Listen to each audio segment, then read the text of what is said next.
প্রথমে এটা হচ্ছে হেমি সেকশন। আচ্ছা, হেমি সেকশন ভিসেরা। প্রথমে এটা হচ্ছে ন্যাজোফ্যারিংস, এটা হচ্ছে oropharynx and this is laryngopharynx. Okay, so ন্যাজোফ্যারিংসের মধ্যে কী থাকে? প্রথমে এটা হচ্ছে বেস অফ দ্য স্কাল, বা এটাকে আমরা বলি পোস্টেরিয়ার নস্ট্রিলস। আচ্ছা, বেস অফ দ্য স্কাল, চুপ করতেছি, এটা হচ্ছে আমাদের বেস অফ দ্য স্কাল বা পোস্টেরিয়ার নস্ট্রিলস।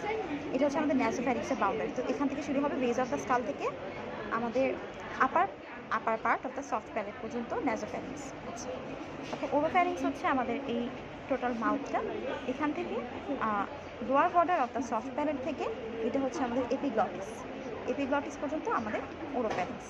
আচ্ছা, তারপর এপিগ্লটিস থেকে আবার ক্রিকয়েড কার্টিলেজ অথবা 6 নম্বর সার্ভাইকাল 6 ভার্টিব্রা পর্যন্ত আমাদের ল্যারিঙ্গোফ্যারিংস। আচ্ছা, ফ্রন্টাল সাইনাস, এটা হচ্ছে স্ফেনয়েডাল সাইনাস। আচ্ছা, তো এখানে হচ্ছে অ্যান্টেরিয়র টু পোস্টেরিয়র কী থাকে? অ্যান্টেরিয়র টু পোস্টেরিয়র প্রথমে ওরাল ক্যাভিটি থাকে, and this is called tongue. টাঙের নিচে যেটা থাকে সেটা হচ্ছে মাইলোহাইভেট লাইন। আচ্ছা, তো মাইলোহাইভেটটা হচ্ছে আমাদের ওরাল ক্যাভিটি ফ্লোর ফর্ম করে, ঠিক আছে? তো অ্যান্টেরিয়র টু পোস্টেরিয়র এখানে থাকে, এটা হচ্ছে ল্যারিংস, এই যে বড় জায়গাটা যেটা শক্ত থাকবে সেটা ল্যারিংস।